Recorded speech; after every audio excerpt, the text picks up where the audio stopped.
Hey, hello and welcome everybody to the Google Educator Group of Ohio meeting for August 2023. We are so happy to have you here. We've been off for the summer, so now John and I have to remember, how do we do this? How does this work? So if there's some little rustiness today, you will forgive us. It's been a couple of months since we have had one of these meetings, but we'll do our best. So these are typically monthly meetings during the school year where we take a look at everything new in Google Workspace for Education from the last month, although in this case it will be from the summer, so several months getting covered in this. We share googly tips and tricks, answer questions, and explore how to best use Google tools in education. My name is Eric Kurtz. I am a technology integration specialist for SPARC, the Stark Portage Area Computer Consortium. We're an ITC up in North Canton, Ohio, serving about 35 districts up here in Northeast Ohio. That is my role as a tech coach or a tech integrationist to help support the teachers with how to use technology in their schools. I'm joined, as often, by John. John, take a moment to introduce yourself as well. Yeah, hi everyone. John Mansell-Pladel. I work with... Whoops, did I lose you, John? Sorry, I had the stream going in the background and I could hear Okay. myself twice. So It's okay. I'll start again. John Mansell-Pladel with the Northern Buck Education Council. And we work similar to Eric in the northwest corner of Ohio. And we're also an information technology center. And I have a team of educational technologists, and we do tech integration in the schools in our area. And I'm glad to be joining you again. It's been such a busy August, Eric. So many announcements that we've got, even some that came out today. I know. I mean, a lot of stuff just came out. I've been feverishly adding new things to the agenda all morning and trying to go through all of it to be properly prepared. Google knew that we were doing this today, so they're like, "Oh, we'll just wait till now. And we'll just put all these updates out." Well, again, thank you everybody for being here with us. You can get to the resources for the meeting today in a shared Google document. Probably the easiest way. If you're watching live, I've dropped the link into the comment stream. You can just click it and that'll get you right in there. But for anybody else, if you're watching recording or if it's easier this way, you can head out to the GEG Ohio website at bit.ly/GEG Ohio. That'll always get you to our GEG Ohio website. And from there, we have a monthly meetings section. From there, you will see the calendar of events for our meetings. Here is today's August 30th. You'll see the agenda link, the live link, the calendar link. And of course, we'll continue to update these throughout the year. This does give you a pretty good idea of the upcoming GEG Ohio meetings. These may change sometimes, so always double check. But as you get closer to the meeting, it's possible that we end up getting a conflict and we have to move things around. But this should give you a pretty good idea of the monthly meetings that we have coming up here throughout the year. When you do get in this document, it is editable, so please add to it. This is a collaborative effort by everybody here in our community. So if you scroll on down through the document, there's some spots I would encourage you to add some content to. A big one would be upcoming events. I've got a few in here, but please, boom, go ahead and add in some others. I'm sure there's some conferences or some professional development opportunities that we do not have on the list there, and we'd love for you to add those in. Another spot that I would encourage you to consider adding content is near the bottom of the document. There is a show and tell section where we share cool things we've come across. In that show and tell section, we have a GEG community show and tell, and we would definitely encourage you to add things to that. Then there's the Q&A section. If you've got questions, please add them into this. If you've got answers to these questions, same thing. Please feel free to add in answers to the questions that show up in there. Excellent. A couple other little housekeeping things before we dive on into all of this. So I do want to mention, as always, please do sign in so that we can give you a certificate of attendance and so that we can report the number of attendees to Google. So on the important links section, I believe that's just on page 2 of the document, highlighted in green, you'll see a bit.ly link that takes you out to a Google form. Fill that out, pick today's date, and sometime between now and the next meeting, I will get those certificates generated and sent out to you guys. Also want to remind you to stay connected in between meetings. We do have a GEG Ohio Google group that you can join. It's an email distribution group. You can sign up for that, and that way you can, as you can see, join in the conversation here. You can ask questions, share resources, connect with over 1,400 members. That's fantastic. So many amazing people that are part of that group. It's a wonderful way to stay connected. We might start leveraging that group in a slightly different way. As it is, as you notice, we do have this document open up with just full edit rights. As the group has continued to grow and grow and grow, we might change it so that we share the document with people that are a member of that group. That might be an approach to it, just to be like, okay, this is, you need to be a member of the group to edit the document. Not sure, we'll see, but it's a possibility just to help make sure we keep the document properly edited by people that are members of the group. But nevertheless, great group to join just because you can stay connected with so many amazing educators. Speaking of the upcoming events, though, I did have a couple to toss on to here for this time around.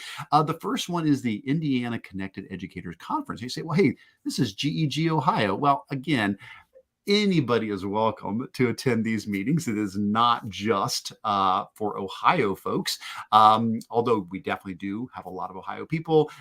Anybody who has an interest in Google for Education, you are welcome to attend our meetings here. So welcome from wherever you are. So Indiana, right next door to us, wanted to make sure we gave a shout out to a conference they have coming up. This is going to be October 5th.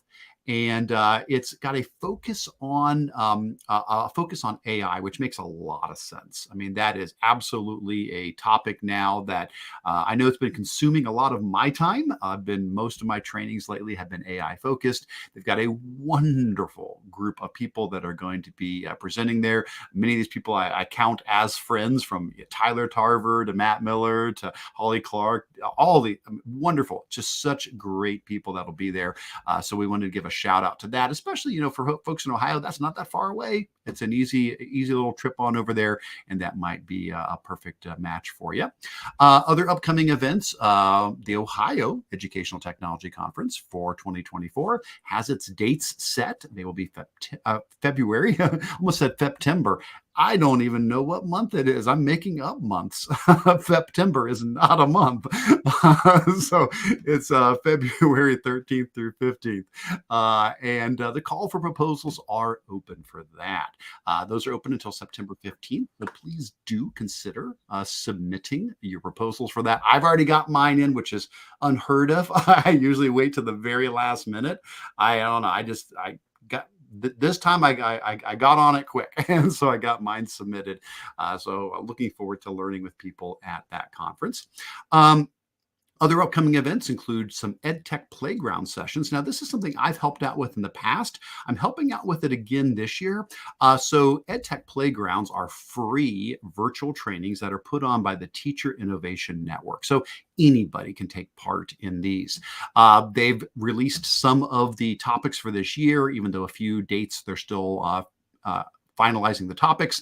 I will be doing one in January about accessibility, but there's several others coming up in September on AI, in November, student choice and voice, and there'll be other ones added as well. You can register to attend to those. And again, they're all free, just a great opportunity to learn from awesome people.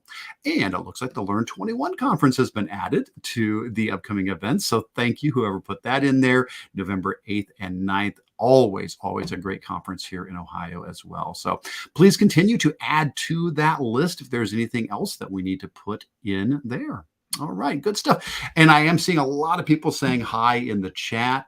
Please do that. Those who are here today, please feel free to say hi. Let us know where you're from. I'm seeing lots of people here. I see Ryan and Denny and Peggy and Karen and Jessica and so many amazing people. So glad to be learning with you here today. In a moment, we're going to move into our main portion here. But let me just pause for a second. John, anything else before we really dive on into this today that we need to take care of? I'm going to clean up my screen here, take off our banner. Don't think we need that up there anymore. No, I think you covered it all. I think we got 6 pages of updates. I know. We probably need to get into that. And all right. So take it away. All right, fantastic. Well, I'm going to make the screen go full screen, so you won't see John and I for a little while. We'll be hiding off on the side there, but we may pop back up at the end. But hopefully that makes it a little bit easier for you to follow along with everything that we're sharing. So yes, one of the big portions of our meeting is what's new in Google Workspace for Education. Each month, we try to cover all the new stuff so that you don't get caught off guard, so you know what's coming. Also, just so that you can take advantage of these new features and realize, oh, I didn't even know we had that. That's a great feature. Let's, make sure our teachers know about that. Normally, we do it a month at a time. This time we've got June, July, and August. We are not going through all of these updates. You'll notice, as always, I do put a bold formatting on the dates for the ones that I've decided that I thought would be good to talk about. So there's a lot here that I did not put that bolding on. If there's something that you are interested in that we have not selected, please let us know. We're absolutely happy to chat about any of these things, but I had to do some kind of limiting here. And so I did go through and bold a selection of these updates. We also have a key next to these updates that lets you know what tier they apply to. Now, not everything even applies to a tier. Some of them are just updates in general. But if it is something where it depends on what tier you have, the little brick, that's for the basic building brick type approach. That's the fundamentals. That's the free version of Google Workspace. The $ is for education standard, and then the graduation hat for teaching and learning upgrade, and the plus for education plus. These are all paid tiers. And I added a new icon this time because, now there's another variation, which is Duet for AI Workspace add-on. So if you see the robot, I use that typically for AI. That applies to things that are going to be part of this, and we'll be talking about it today. What is this Duet AI add-on? And what is that going to look like? And how is that going to work? So the little robot icon will indicate as those sort of updates come out here as well. All right, good stuff. Well, let's go ahead and get on into this. So from June, honestly, I'm not going to hit a lot of stuff here until we get to the ISTE updates. That's really where the bulk of it is. So all I'm going to say as far as June goes prior to that is I pulled out just a couple of things. One is that grading periods are now available in Google Classroom for Plus and for teaching and learning. And so basically what we mean by that is when you go into Google Classroom, you have the option, if you are on Plus or teaching and learning, to add grading periods, dates for like when a 9-week starts and ends and so forth. And then once you've done that, basically your assignments just fall into those grading periods based on the date you give for the assignment. That it tells what grading period to put it in. And that allows you to filter down and say, I just want to look at, fall semester or first 9 weeks or whatever the case might be. And it allows you to be able to focus more specifically on the grades for per grading period. So that's an update they had mentioned coming for a while. That is now available for those paid tiers in Classroom. The next thing before we hit the big ISTE updates that I thought was worth mentioning is I always love when Google does these games. They have a new educational game they've rolled out called Return of the Cat Mummy. And if you follow the second link, it'll let you play it. The first link just has information on it. And basically what these are Google Arts and Culture games. And there's other ones. This is not the only one. There's several others they've done as well. And typically it's a fun little arcade arcade game, but then they sprinkle through it some actual educational content. In this case, you're learning about ancient Egypt. So if you launch it here, I'll turn the sound off just so we don't get the sound coming through while I'm doing this. And I won't actually go into any great depth here. I'll just bring it up long enough so you can see. Basically, you can use your little arrow keys to move your cat around. Starts out in kind of sepia tones, but once you get into this, it does turn into color. And yep, here it goes. All right. And so now I'll have to dodge all of these dangers as I play through the game. But as I go, I will start to come across scrolls and things like that that have information. As I collect those, and I can learn a little bit about ancient Egypt as I do so. So anyway, always fun to have those rolling out from Google. So just wanted to give a shout out to that. Next up, let's camp out on this for a while. So ISTE was this summer. Hopefully you got a chance to attend. If you didn't, next year ISTE is in Denver. So really excited about that. And we should have the call for proposals open like now or very soon. I think they said end of August, and this is end of August. So I probably should circle back around and check the ISTE site to see if the proposals have opened yet. But if you were at ISTE this last year, you may have noticed Google dumped a lot of updates during the ISTE week. The best thing I think I'm going to do to just cover all of these is I'm going to pull up the blog posts that I did when these came out.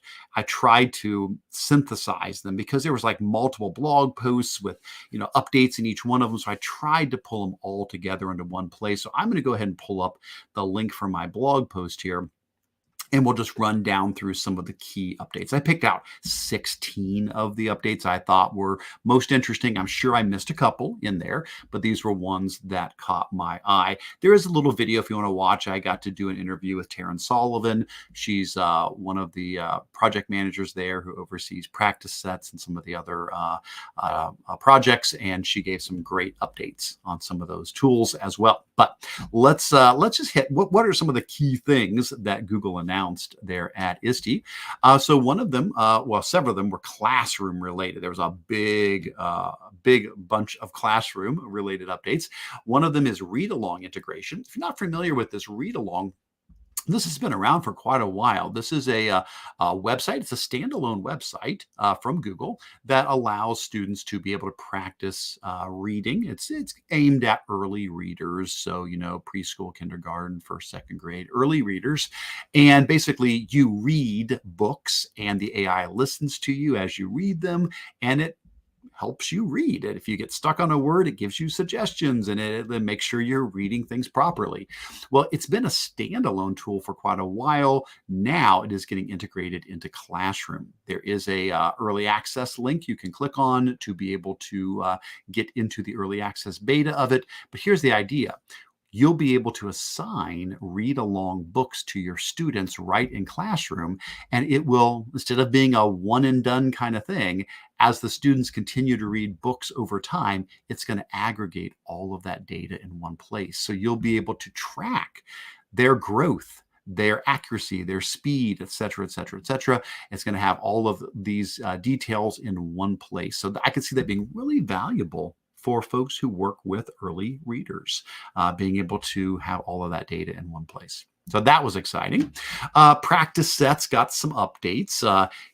There's been a lot of information put out about practice sets over the years, so I won't rehash all of that. But the updates basically is the ability to have a little bit more control over the support resources that students are given. The way practice sets works is as a student is taking one of these quizzes in practice sets, the practice set will give suggestions for like help if they get stuck, like here's a video you can watch, or here's a web page that explains this concept, or here's a little graphic that explains how this works.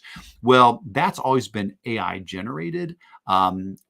based upon the skill there. Well, now you're going to have a little more control over that. You're going to be able to add your own resources or remove resources, to manage those resources that pop up in practice sets to customize this more for your students. So nice to have that additional help there. So in this case, this was something that was very much AI generated, and now you're getting more human control over it. Flip the script, and the next one kind of goes the other direction. So this is one that has been human generated that's now getting more AI help, and that is the interactive YouTube questions. So this is a really neat feature in Google Classroom. If you haven't seen this yet, basically it's like Edpuzzle. You can add a YouTube video to Google Classroom as an assignment, and you can add questions to go along with the video. So when the student is watching the video, it pauses and they have to answer a question, then the video moves on, then they get another question, et cetera, et cetera, et cetera. Well, up till now, you've had to put those questions in.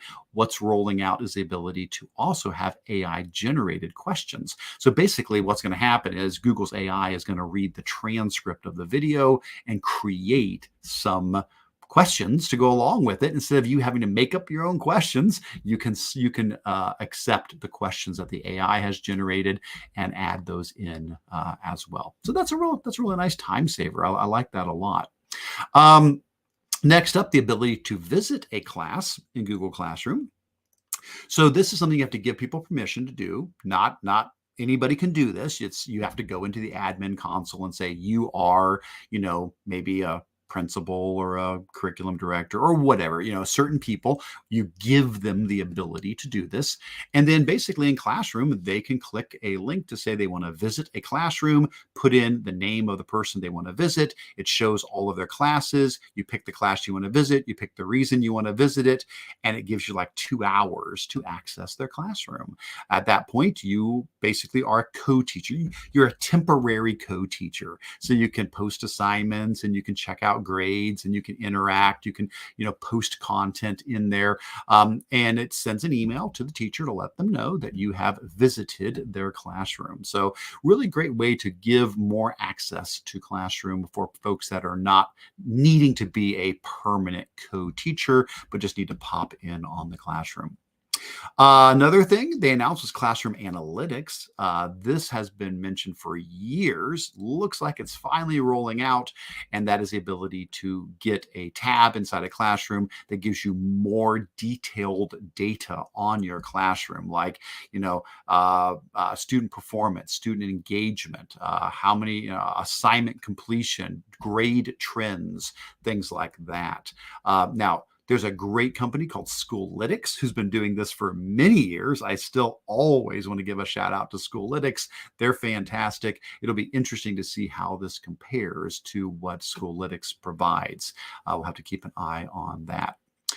Next up, the ability to share class templates and class work. So instead of just making a copy of like an entire, course that, you might do for yourself each year and then start over, from that course, the ability to now share a course or just an assignment as a template with others. Now there's a beta you can sign up for to be a part of this, but the idea would be you could say, okay, we've got this really awesome class that would be, wonderful for somebody who teaches this subject area, this grade level to pull from.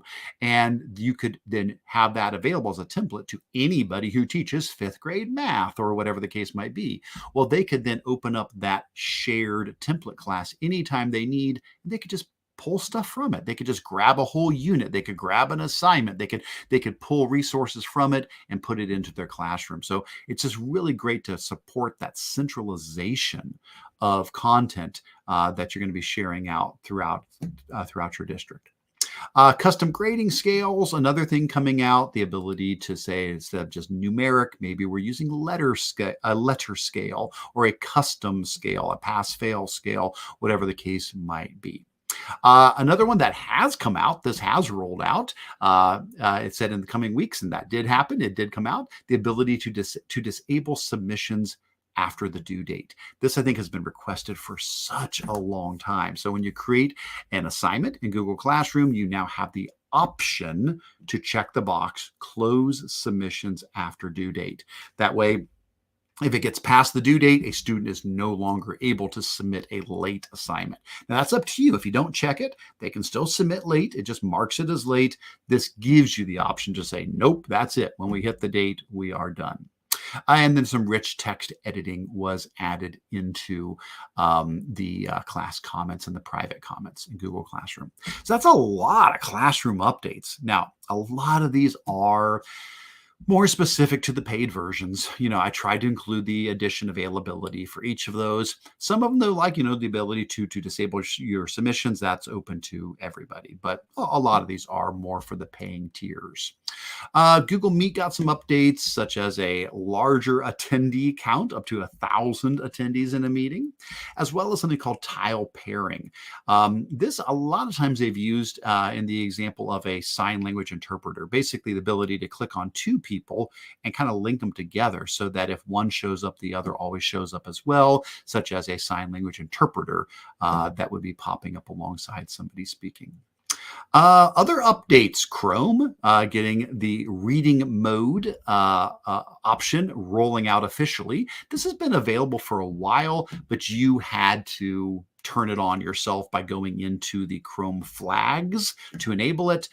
This is rolling out in general with Chrome. And I can show you this. I may have shown this in the past. I'll just pull this up really quick. Let's say we go to a site like Dogo News, just a kid's current event article website. And let's say we want to read about this giraffe that has no spots. Sure, that sounds good. If I come over here and I click up in my top right-hand corner where you've got the little, I guess the panel button, the Chrome panel button that opens up your side panel. That's where you can see like your reading list and your bookmarks and so forth. That's where you'll find reading mode. And then you click reading mode. Basically what it's doing is it's giving you a stripped down, cleaned up version of the article you're reading. So here's the original web page, but over here is the content from that in just a nice, clean, simple, easy to read manner. It's stripped out the ads and the comments and all that kind of stuff. And of course, you can change, the font that you're using. You can make the font bigger, smaller. You can change the color. So if you want it to be a dark theme or a colored theme, you can also go in and change the space between the lines and the space between the letters as well. So that is a neat option to provide a distraction-free reading option for articles that you may come across. Hey, Good Eric. stuff. Yeah. We have a request in the chat. Could you turn on closed captioning? I think some people would like to be able to see what you're saying. Didn't know that it was disabled. Hang on. Thanks for asking. Give me just a moment. I'm going to have to pop over to a different off screen. This will be on a different screen, so you won't see this, but give me a moment. Let me go. I don't know. I don't know if that's something that, and I apologize. I really do. I didn't realize I had left that off as an option. Can I change it while we're in the middle? Let's see. I don't know if I can. Let me go into my details. Give me a moment and see if that's something that I can make a difference to. No, it doesn't. I don't know that I can. I don't know that I can. It's probably in the YouTube settings before we get started. And that's my bad. I apologize. Obviously, it will add captions to the recording afterwards, right. But that's just my fault. I'm sorry. I think I've done good in the past at remembering to turn that on, but maybe that's part of the summer,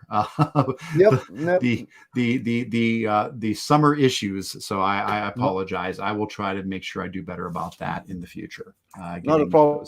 All right. I was just while I'm talking, I had a comment about AI. So some people were asking about when the automatically generated questions for YouTube is going to be available. Sure. Okay. And that was one of the questions. And then I had a comment. I know that Edpuzzle and also Quizzes have been adding AI-generated questions for their products. And so while I think that this is going to be a pay for the people that have paid upgrades, that you do have the ability, I think, to do it with Edpuzzle now. if you have if you're using Edpuzzle, and pretty much everybody is adding the ability to add automatically generated questions, and that is an awesome feature, and I'm looking forward to seeing it in the teaching and learning update. Yeah, boy, you're totally right. AI is in everything now. To answer the question, to I guess dodge the question because I don't have an answer for you. I'm sorry. I'm not sure when that particular update is coming out because it's not out yet. I just tried it today. In preparation for the meeting, I ran through everything all over again because I just wanted to make sure what has and hasn't come out. Right now, they're treating this as, a beta that you can, sign up for. As far as when it becomes available, I don't know. So if somebody does know that, please let us know. I did see Dan Neeson had a really good suggestion. This could be a good learning opportunity for all of us. He was addressing the idea that I forgot to enable live captions, for this YouTube stream. If you're on Chrome, Chrome does have its own live captions tool that's just built into Chrome. And I really appreciate Dan mentioning that. I do have I'll show you real quick how to manage that. But I do have a YouTube video on it. Back when I did my 12 days of Chromeness, one of them was about live captions in Chrome. The idea is if you go up to your little three dots button and you go into your settings in Chrome, and you go to your accessibility section, there is a live caption option here. And if you switch that on, basically anytime that there's audio coming through your computer, it'll actually pop up a caption box that you can drag around on the screen. It's a live subtitles, live caption. Apparently, I needed to update mine. It's downloading some speech recognition files. I must have not used it enough recently, and so it's doing an update. So that's why it's taking a little bit of time there. But again, I got to that by going to my three dots, going to my settings, going to accessibility, and then flipping the switch for live caption. Now, I don't know if it'll make a big difference right now since I'm the one talking, but like once it gets done, like if John were to talk, my guess is it would probably, my computer, again, I don't know that my computer is going to recognize me talking, but it should recognize John or other people making noise. And I've used it for things that don't have captions, like, I don't know, like a podcast. If I'm listening to a podcast on my computer and I want to pop up captions for it, that sort of a thing. So I've got it turned on now on mine. And then I don't know, I'll let you do. Why don't you say something, John? Do a testing 1, 2, 3 kind of thing. This is testing to see whether Eric's speech recognition closed captioning is going to work. Yeah, it's not popping up at the moment, but I'm not surprised because we're inside of this, recording. If I were to play something, like if I were to pull up, a podcast or something, and it was actually audio was coming through the computer, then we would get a box that would pop up here and I could see the captions in it. So yeah, that would work for you guys though. While you're watching me, while you're watching the stream, you could turn that on and that would help as well. All right. Hey, how about that? Learning new stuff all the time, and that's the whole idea of this this community. I love it. So many great ideas, Dan. I wouldn't have even thought of that. I appreciate you mentioning that. That helps a lot. Well, let's wrap up the ISTE updates, and then we'll take another pause before we head deeper to see if there's any other comments or questions to address. I think we got almost to the end of the ISTE updates. We had talked about reading mode being available. Image to text, this has not rolled out for me yet. I just tested it like 2 days ago, and it hadn't come out yet. And this is the idea to basically have optical character recognition, OCR, built right in so that if you open up like a scanned PDF, not a regular PDF where you can highlight the words, but a PDF that's like from a copy machine, it's a scanned image, the ability to right click and say convert image to text, and then it will be able to do OCR and pull that text out to allow, for example, a PDF to be read aloud to you, for example. something like that. So I have not seen that one yet. I tested it just a few days ago, so looks like it's still on the way. The last couple of things we won't spend any time on, but other than to say, Google talked about some new ways to manage app licensing right through the admin console for third-party apps, and an update to their app hub, which lists all kinds of awesome third-party apps that can be used with Chromebooks. Well, and many times Google Education in general. So that's a lot to dump on you there, but I'm certainly curious. We'll move on now to other updates, but that's a big portion of what happened this summer was these updates that came out at ISTE. If you've got questions, comments about any of those, let us know, and we can dive deeper into any of them. I can demonstrate if you want to see some of these in action, like if you want to see what it looks like to visit somebody's class and classroom. I can do that. I have access to that. I can pull that up and run through it and actually show you what it looks like. So if you want to see any of these, let us know, and we can definitely dive deeper into them. Before I move on to our next portion of updates, John, is there anything else that I have missed before I move on? Have we caught up on all the questions? Yeah, it looks like we did get a few people Okay. commented that they didn't realize that feature existed. I didn't realize that feature existed. So they continue to add new features that it's always great to hear about how people are using them. Yeah, and again, if you just search for, I do have a video on that. If you look for my, it would have been in my ChromeOS set. Oh, I must have spelled it differently. I must have the little dash in ChromeOS. I wasn't sure even how I spelled it myself. There it is, 12 days of ChromeOS. So in my 12 days of ChromeOS from last year, one of the days was on live captions. There it is, December 8th. And so I do have a blog post there that talks about that. So there's a video and a blog post there, and I used a podcast as an example to turn that on, and that's what it looks like when it pops up there. So yeah, good stuff. Excellent, excellent, excellent. All right, let's keep on going here. Let me see what we have next in our updates. So after ISTE, more things continued to come out. One of them was the rollout of voting chips. Now, if you're live with us right now, I actually added some voting chips into here. So you can click on these to see what happens when you click on one of these voting chips, and you can see how you can vote, thumbs up, thumbs down kind of thing. So basically, this is for Plus users, but it's the ability to add in these interactive chips right inside of your document. You do it by clicking Insert, and then you go down to Smart Chips, and then you come down here to Voting Chip. And that allows us to have these, so anybody can just click on them and vote, either thumbs up or thumbs down or whatever. I mean, it doesn't have to be a thumb. You can put your own emojis in there as you create those. So feel free, for those that are here today, if you want to give a click on these. If you click on it once, it increases it. Oh, you have to have Plus to vote as well. Oh, Dan, I didn't know that. So sorry, I know some people can't vote. Apologies for that. You're right. It's not just Plus to create it, but it's Plus to click on it too. So yeah. So if you don't have that, so I guess click thumbs up if you have Plus, and we'll see how many people have Plus. Apparently, just me at the moment. So anyway, next up. So this one I am going to take a little bit of time on. I know it is part of the paid tiers. This is for the Plus version or for the Education Standard.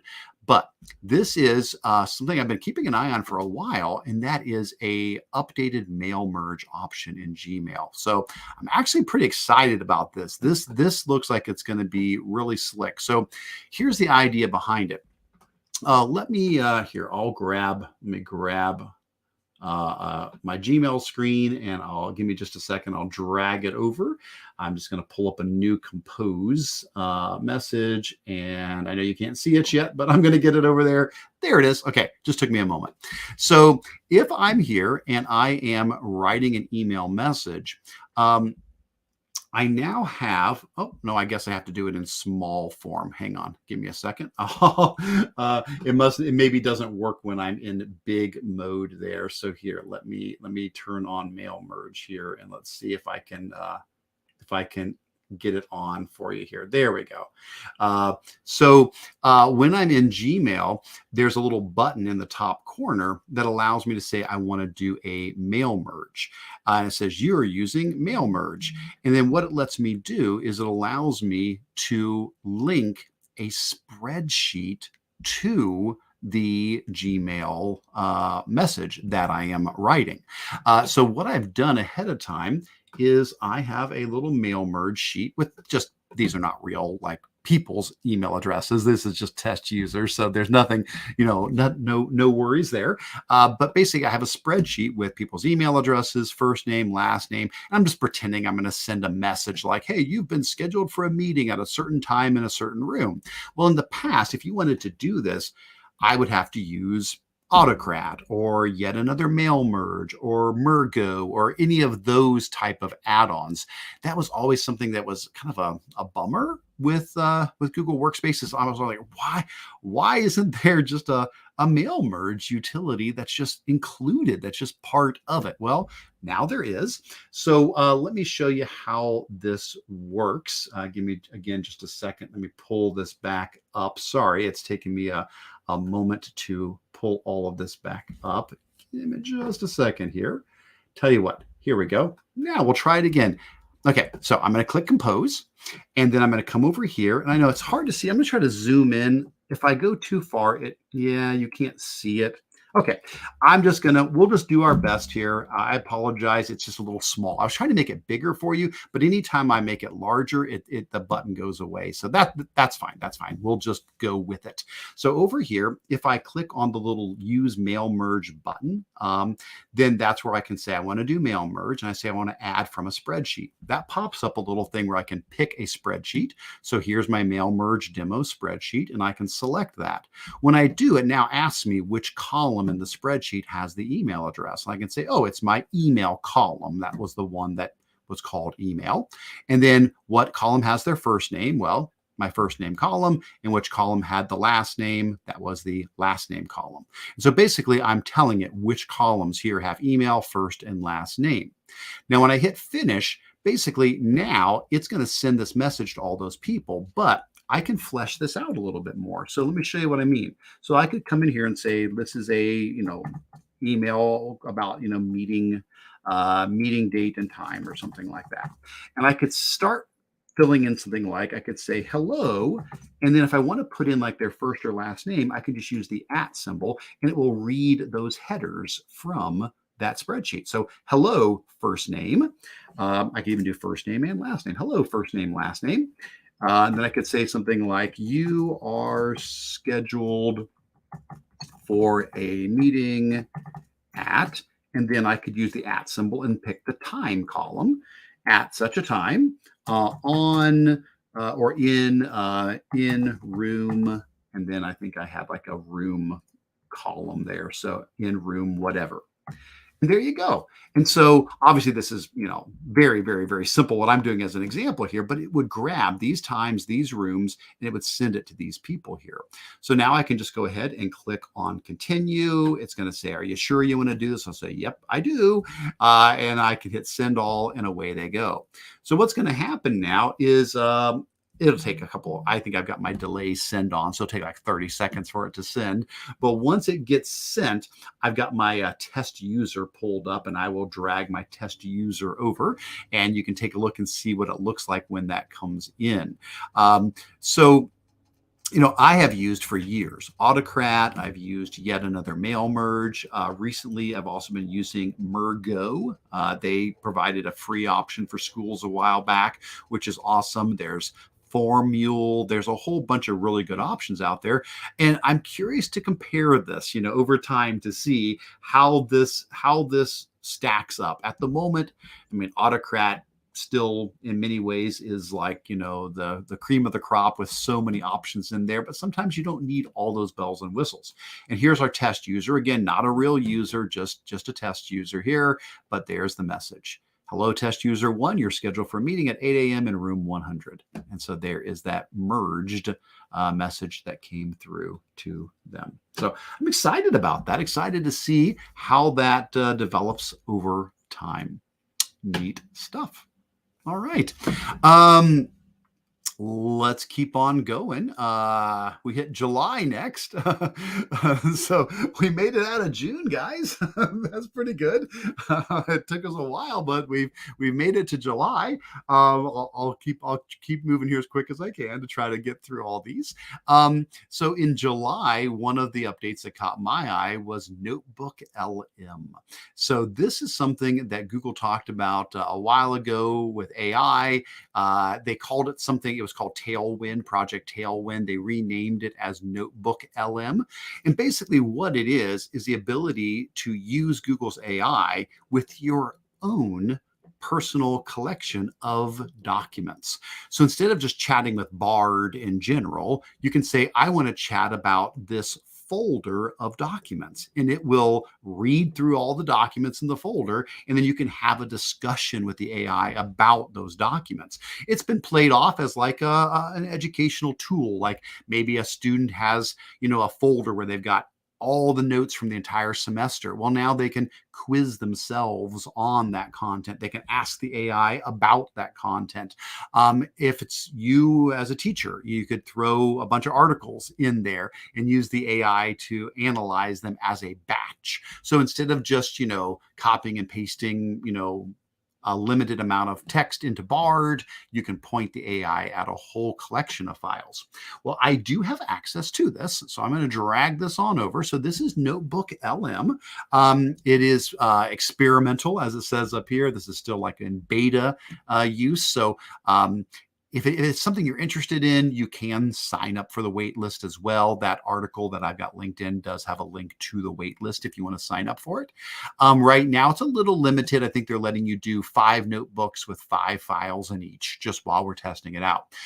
So I created a notebook with articles about sargassum. I don't know if you know sargassum. It's that seaweed type of thing that it grows out pretty heavily in the Atlantic Ocean. It's been hitting Florida recently. They've been getting these giant waves of sargassum coming in. That's where the wide Sargasso Sea comes from. It's named after the sargassum. So I created a notebook with 5 articles. So here are 5 different articles that I found online about sargassum. So these are the 5 different articles from 5 different websites. And I basically added those in as sources. And so now that I've added them all into this notebook, I can just chat with the AI about them. Now, if I click on an individual one, it gives me like a quick overview of it. So it'll create its own little summary of that. That in itself is very nice. It gives me some key topics and stuff like that. But instead of just and I can just ask about this one source. But if I click here and I say, I want to ask all 5 sources, now I can ask questions that could be related to all of the articles altogether. Like I might say something like, what are the similarities between all of these articles? And so it's going to read through all 5 of them and say, okay, here are some of the things that tend to be, accepted among all 5 of these articles. And so the fact that it's a seaweed that's increasing in abundance and it's causing some problems, and scientists are trying to study this and that.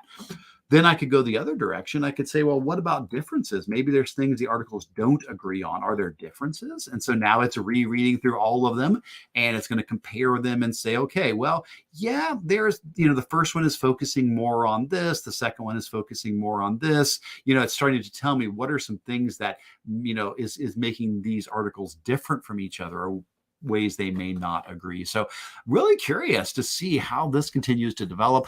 I like the fact that I'm providing it with my own stuff. I mean, I love ChatGPT. I love Bard. I love all those tools. But there's times where you want to say, okay, I've got my own files. I've got my own content here. I want to focus specifically on these files, and this will be a way to allow us to do that. So just wanted to get NotebookLM on your radar. And again, I believe if you scroll far enough in that article, there should be, yep, there it is at the bottom. There's the wait list. So you can click on the link there. And that's how I got access to it. I just signed up for the wait list and was able to get access into it that way. So that's a cool one. Now, speaking of AI, while we're on AI, Bard got a bunch of updates, lots and lots and lots of updates here. Spoken responses, uploading images, new tone options, pinning conversations, sharing responses, more languages. So let's just take a quick look. If I pop over to Bard, just so you can see what's new in Bard at the moment. Oh, I love this. It says Bard was just updated. I wonder if there's another update. Was there another update? No. Okay. Good. that was it. I just want to make sure it's like, okay, hang on. Don't tell me there was just another one from today. And there's not. It's the updates I was talking about. So for my example, and again, I'll keep this really, really, really simple. But let's say that I'm a student or a teacher, and I wanna know about alligators. Maybe I'm teaching about alligators, or I'm somebody learning about alligators. I can be like, hey, what are the main characteristics of alligators? I could ask that question, and Bard, of course, is going to generate a response. That's nothing new there. We've had that. That's how Bard has functioned, much like ChatGPT. You ask a question, boom, it generates an answer. Let's look at some of these new updates that are here. One of them is the ability to have it read the response to you. I think this should come through to you guys. I think I shared the sound, but if I come up here and I click on the little speaker in the top right, let's see. Give that a moment to. The main characteristics of alligators are long, rounded snout. And there's my live captions. Alligators have a long, rounded snout that is wider than it is long. This helps them to breathe while submerged. Now notice, isn't that cool? 2 birds with 1 stone, although you shouldn't be killing birds at all. That's a terrible, terrible phrase. But 2 birds with 1 stone, we need a better phrase.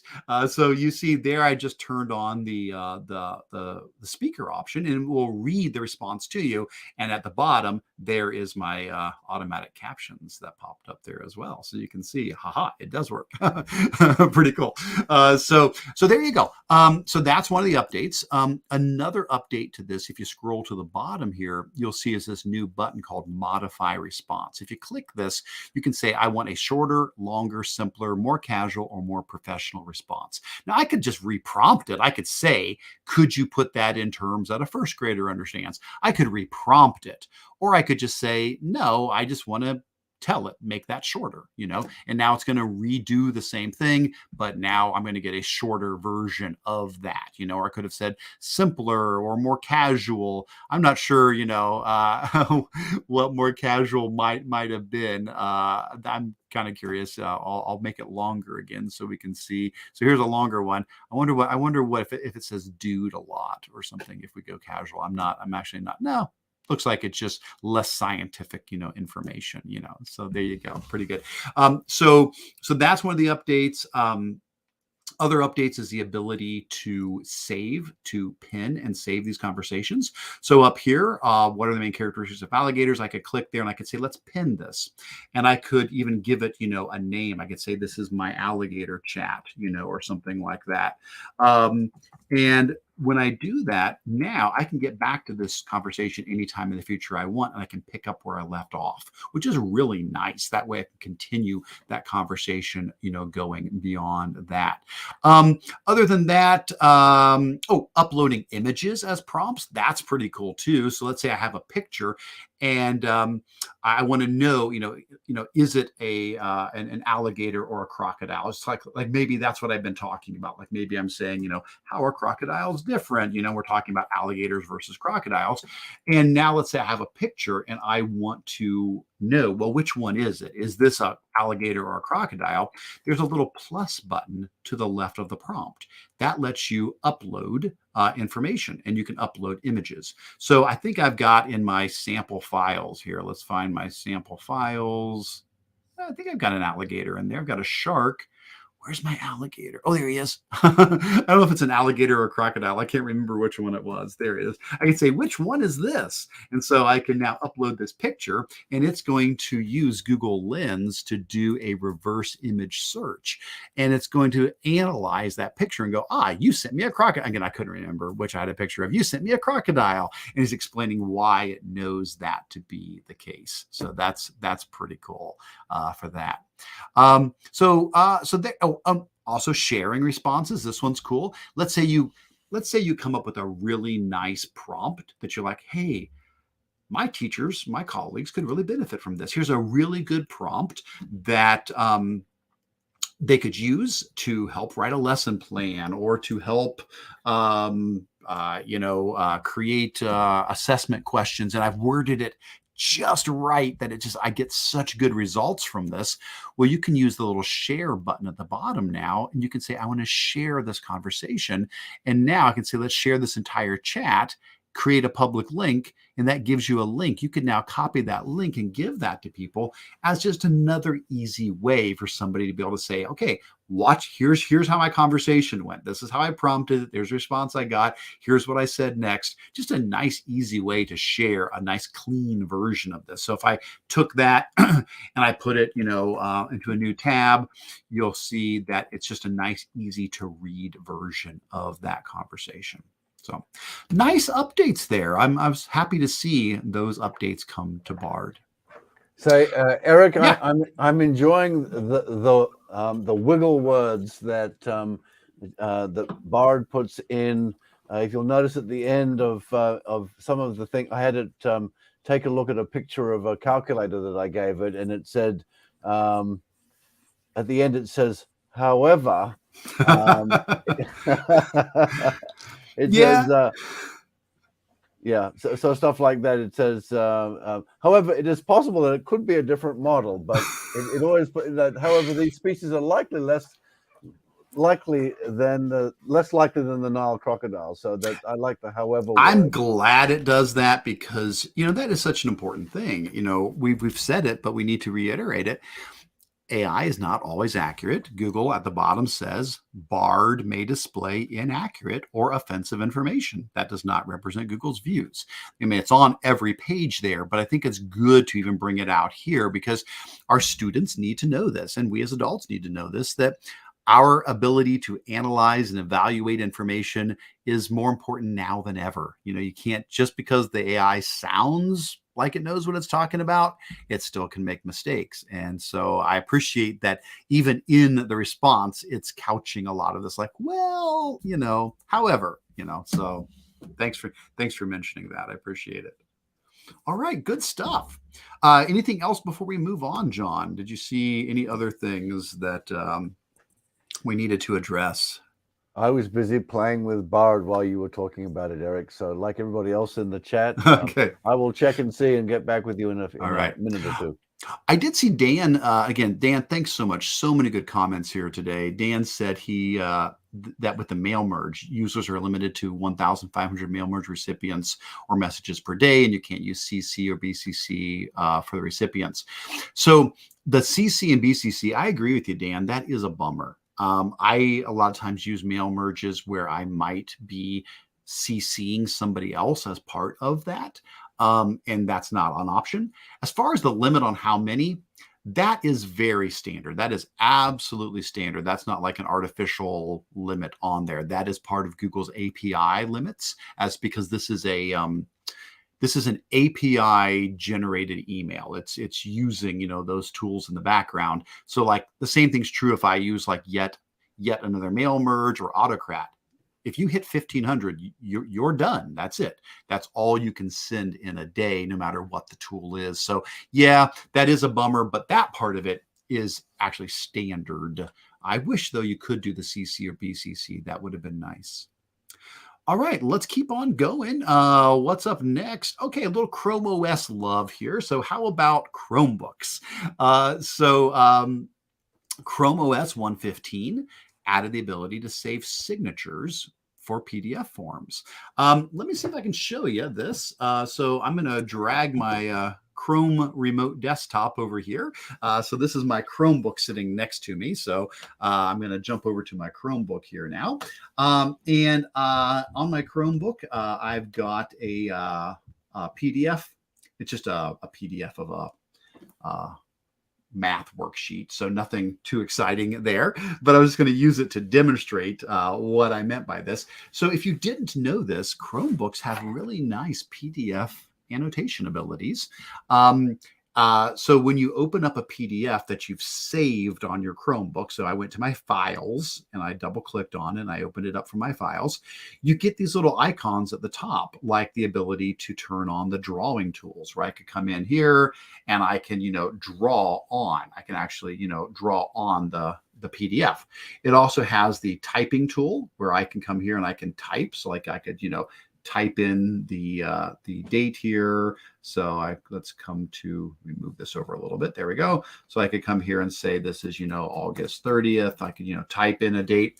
Well, another feature they have is the signature tool. And if you click that, you can draw a signature, but now it saves your previous drawings. So I can just click on this signature here and say I want to place it, and it drops it right into there. So if I wanted to put my name up here, actually signed, I could just drop my signature in like that. So nice, that now gets saved. This allowed me to cancel a subscription I had. I actually was paying for DocHub, which I love DocHub. I think it's a great service, but this finally was enough features. I'm like, I don't need that anymore. That's what I use to sign PDFs and stuff. It's like, nope, it is so easy now. I just pull up the file on my Chromebook and I feel like I can do all of the annotation and signatures and everything that I need to right there. So that's pretty cool. So wanted to make you aware of that if you did not know that that was a new option on Chromebooks.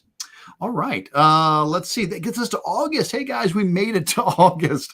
So this is the home stretch. We are in the home stretch. There's a lot that came out in August, but we have made it to the home stretch. So what's come out in August that I wanted to mention?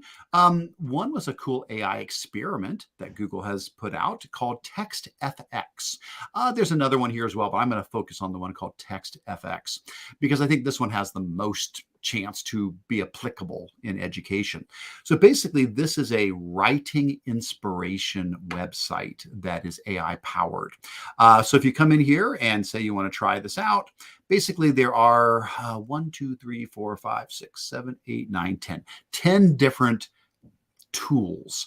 And these tools are meant to inspire you when you're writing and you're stuck and you're not sure, like, I don't know what to write. I'm having a hard time.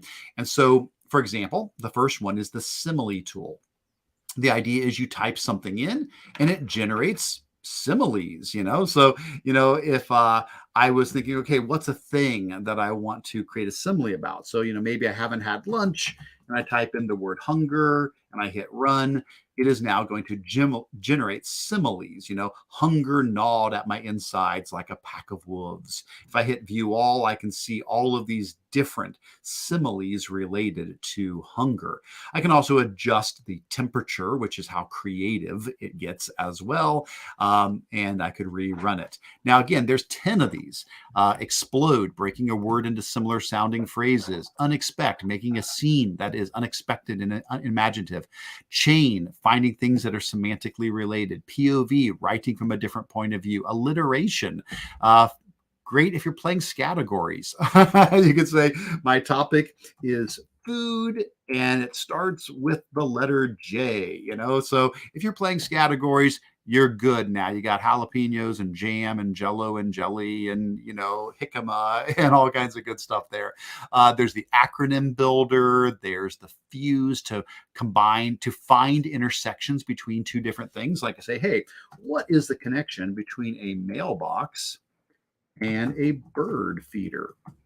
And I run that, and now it's going to try to think, well, they both provide a place for something to be deposited, a mailbox for letters and a bird feeder for seeds and nuts. And so, and it goes on and on and on. There's one for scene, and there's also one called unfold. So these are, again, just creative things to help get you thinking when you're writing. Heads up, I have sometimes seen some responses that are a little more mature. So I would encourage you to preview it before you use it with students, and also probably more high school oriented. Just be aware there are sometimes I've seen things a little more mature in some of the responses that it will generate there. So, all right. Good stuff. Oh, I did see Ryan mentioned about Lumen PDF being free for schools. Yes, Ryan, thank you for mentioning that. You are correct. That is one that I have shared out in the past as well. I think I got it from you. I think you're the one who shared it originally. I think I covered that in one of my EdTech links of the week videos. Lumen PD is free for schools, and that is another wonderful PDF annotation tool. So thanks for sharing that. What else from August? Speaking of signatures, this is now something that is in beta, that Google Docs getting a official e-signature option. So I don't have access to this yet. They're just, still beta testing all of this, but the idea being that built right into Docs, the ability to have an e-signature panel pop up on the side where you can request a signature and somebody could e-sign it. There's a lot of tools out there for e-signatures. Again, this is one that I've often wondered, why isn't this just part of Docs? Why isn't this just built in? So that is now something that you can sign up for the beta test on that. Again, I don't have access to that yet, so I cannot show that to you. But I'll be interested to see when that continues to develop. I did do a blog post, I don't know, about a year ago about different ways to do signatures inside of a document. So if this ends up not being a solution for you, there are a lot of other options out there. And I do have one on my blog about e-signature options. This next one, I think everybody's excited about, but it's still not, it hasn't rolled out to me yet. So I can't show this one either, but it's the fact that we're getting annotations and slides. I'm surprised. I thought I'd have it by now. I keep checking every day and it has not shown up yet. But basically, when you run a Google slideshow, we'll now have a little pencil in the bottom left corner that we can click to draw on the slide while we're presenting. Most of the time, we've had to use extensions to do this. There's a lot of extensions that allow you to draw on the screen. So that's normally been the suggestion, is to install one of those paint extensions to draw on the screen, but we won't have to do that. We'll be able to use the built-in annotation while we are presenting. So apparently it's rolling out, like they said, starting August 10th. I really thought I'd see it because I am on a rapid release domain, but so far no dice on my end for that one. A couple more things. Let's see. Oh, more AI stuff. Yes, I think the rest of this is mostly AI. So how about using AI during searching and browsing? So I do have access to this as well. The idea being, and again, you can sign up for the wait list if you haven't. At the bottom, there is links here to be able to, there it is, in their labs. You can go in and you can sign up for these if you want to try them out.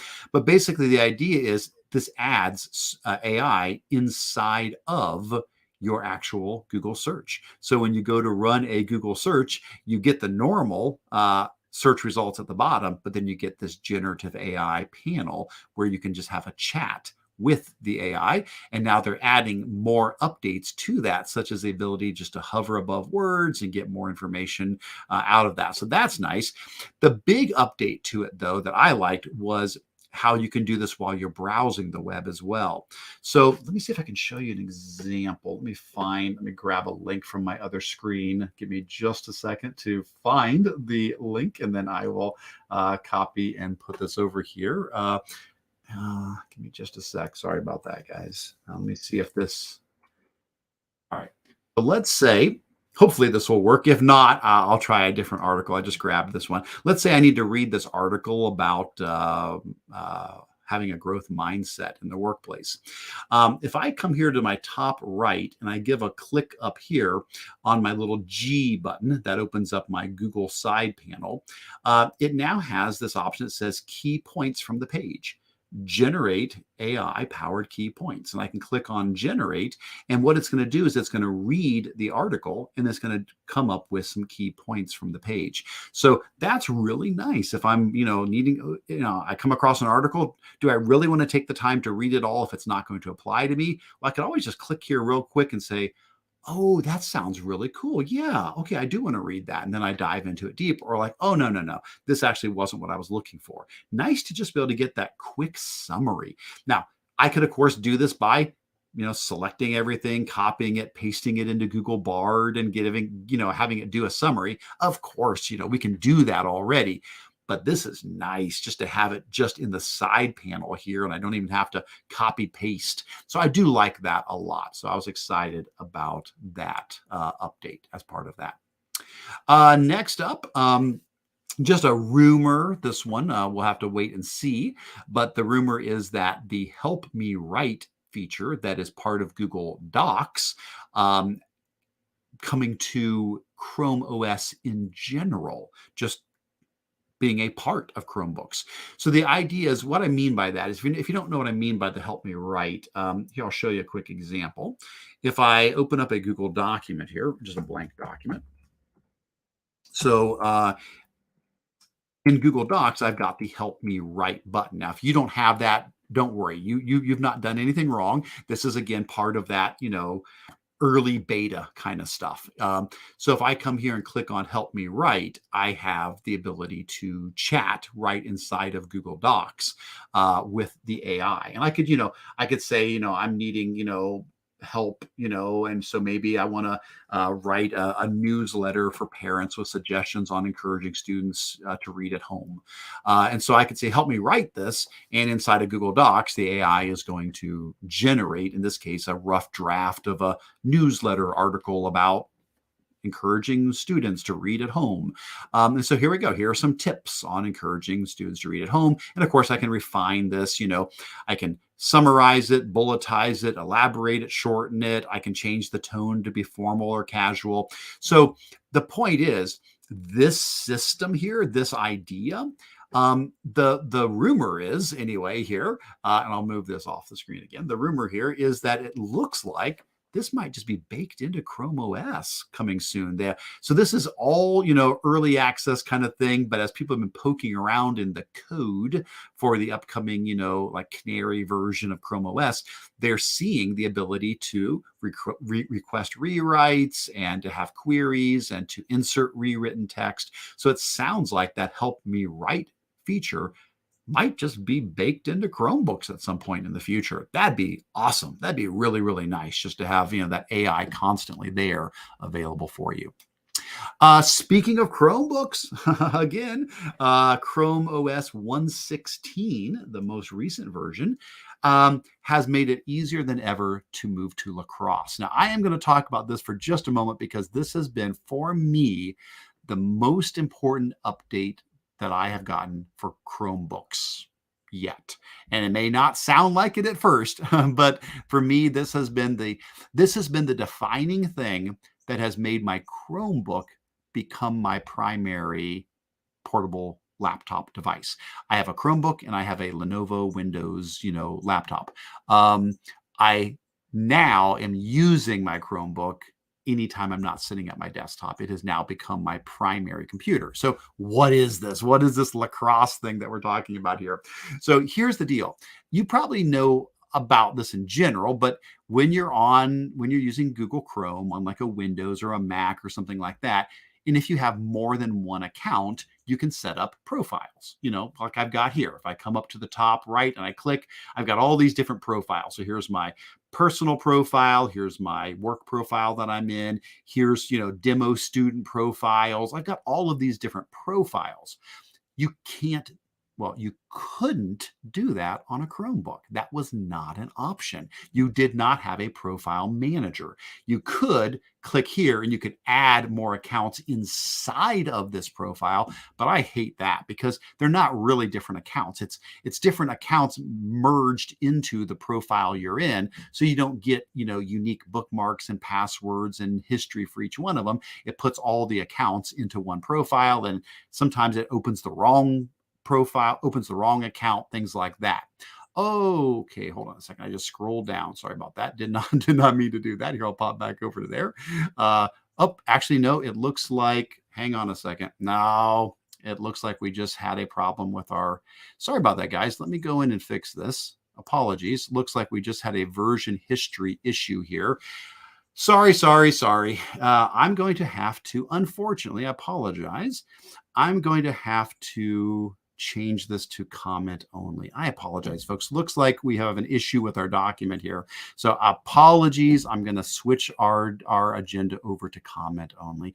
Yeah, I was kind of worried about that. We'd had an issue with that earlier. And so I'm going to give me just a moment and let me get this back to where we need this to be. Apologies. So let me go back just another click until I get this. Hopefully, I hope I'm not erasing other things you guys have done that you wanted to have in here. But I'm going to have to roll this back to an earlier version here. And let me see if I just go back to about. Let me go back to about here. Let me see if this is far enough back. Again, really sorry, guys. That's what we were talking about earlier, is maybe needing to to limit the amount of editorial edit access to the document. So here we are. Okay, we should be all back. I apologize. Sorry, guys. If you were wanting to add to the document, we are now in comment mode. So you can still add to the document, but you're going to have to do it as comments. Yeah.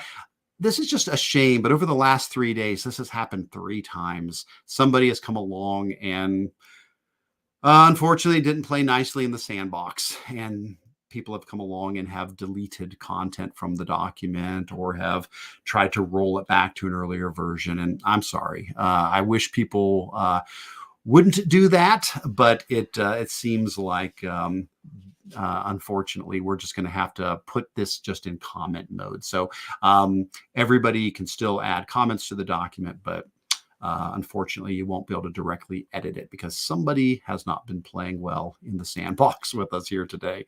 But that's the reality of it. Okay, so let's finish up our chat about LaCrOS, and then we will wrap up the final bit of our updates here. So what I was saying with LaCrOS is that on a normal Windows or a Mac, I can have multiple profiles and I can just jump between all of them. And you've seen me do this multiple times today. This is my work account, and you've seen me drag over like my personal account. It's a different color. That's, you can just even tell. So that's like my personal account. And I've been able to use multiple accounts, jumping back and forth between them.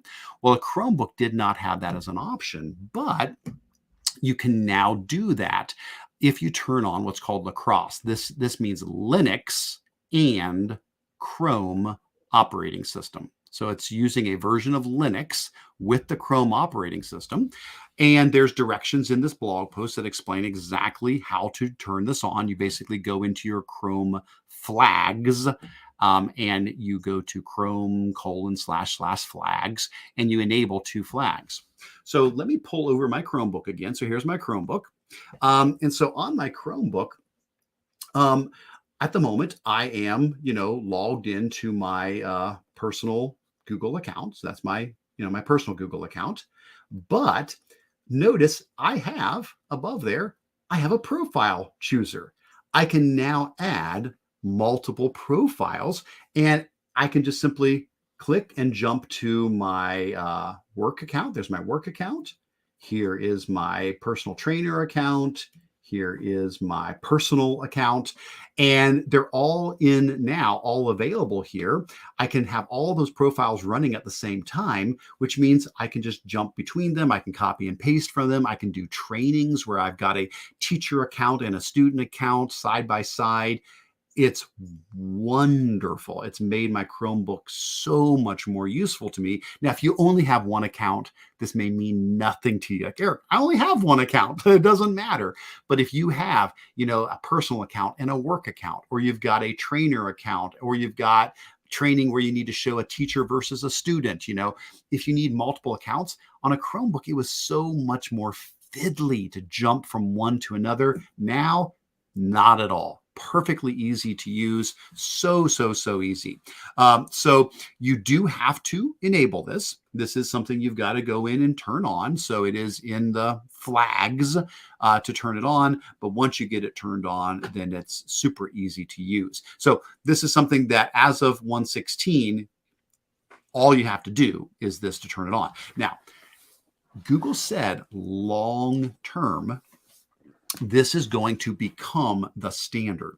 And it's actually really important as to why they're doing this. Now, I know I just gave you my spiel while I'm excited about it.